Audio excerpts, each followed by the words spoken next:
This is a presentation on Texas school vouchers for my Texas pros and cons presentation.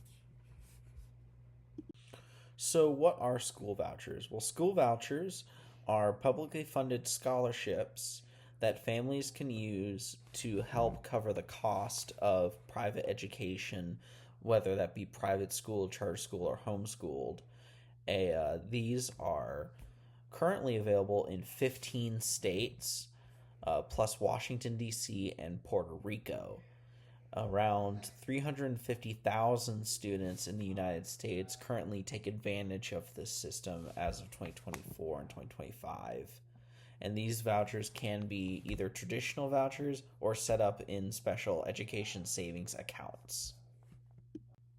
So, vouchers in Texas are a new system, only having been introduced in the legislative session of 2025. They appropriate roughly $1 billion to Texas Freedom accounts. This gives parents greater freedom and flexibility in choosing the best educational environment for their children. This program allows for up to $10,000 roughly starting in the fiscal year 2027 for private school expenses or homeschooled students. Homeschooling students receive only $2,000, and the lion's share goes to those who have special needs, who can get all the way up to $30,000. Students are chosen through an application process that's typically weighted towards lower income or those who have disabilities or special needs for these programs. So, school vouchers for Texas are a hotly debated issue, and there are arguments for and against. So here are several arguments in favor of school vouchers in Texas. Parents wanting more control over their education choices, especially if they feel like either the school in general is failing or if the school is failing their kids' needs. Better outcomes for diversity, especially for specialty kids or especially schools for kids with dyslexia or other educational or learning disabilities, schools that will address racial or income and religious concerns, and then obviously competition. Some believe that competition will force these schools to work in the interest of getting these students a better education.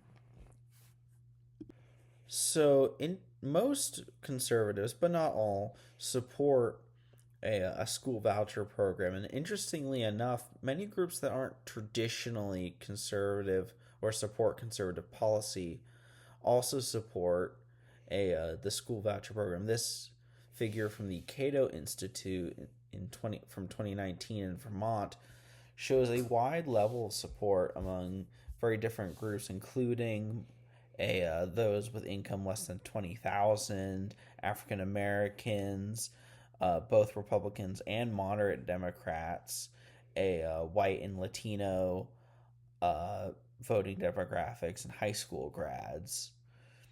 And so I think this shows there is a support for the school voucher program. So one of the theories in support of vouchers is this will give parents more control over their child's education. And this was one of the main points that the governor of Texas, Greg Abbott, was making as a proponent to the school voucher program, is to kind of give educational control back into the hands of parents rather into the government bureaucracy. So one of the arguments used by proponents of vouchers is that these vouchers will result in better educational outcomes. This is because if a student is perhaps performing poorly in a school, or if the parents and family feel like a student's accommodations are not being necessarily met in a satisfactory way, they can use the money from these education savings accounts to help with funding for alternative school. Another proponent theorized advantage for school vouchers is the diversity in educational environments, such as all girls or all boys schools, or schools for the deaf and blind, or those with other difficulties that may make learning harder or more of a challenge, as well as serving minority communities, such as the director of the Kingdom Life Academy, Joel Eng, who's who has spoken out in support of these voucher programs. This study shows a 5 to 7% increase in educational outcomes after vouchers in low income students. Low income students with high social and cultural capital, that being students who have two parents at home and at least one parent with some college with a stable home life, experienced even up to a 30 to 50% increase with vouchers. However, many people have raised concerns about vouchers, including draining public funding and inadequate funding to cover the steep costs of private education. Things like systemic biases in private school selection and lack of hard proof of positive outcomes. Despite Governor Abbott's support, it still took 3 legislative sessions to finally pass the bill for school vouchers. Groups like teachers unions and some advocacy groups organized protests at the Capitol during the passing process for this bill. So, of the people who oppose school vouchers, one of the concerns they cite is that of the $1 billion in appropriations for these school vouchers, high earners can still receive 20% of the allocations, but that's still $200 million being taken out of public schools and put into private education. Another concern cited is that vouchers will not be enough to cover the steep costs of private school tuition. This graphic here shows the average cost of private elementary and private high school education in Texas is well above the $10,000 allocated to each education savings account. Yet another concern cited is selection for private schools. Public schools have to take every student, whereas private schools do not.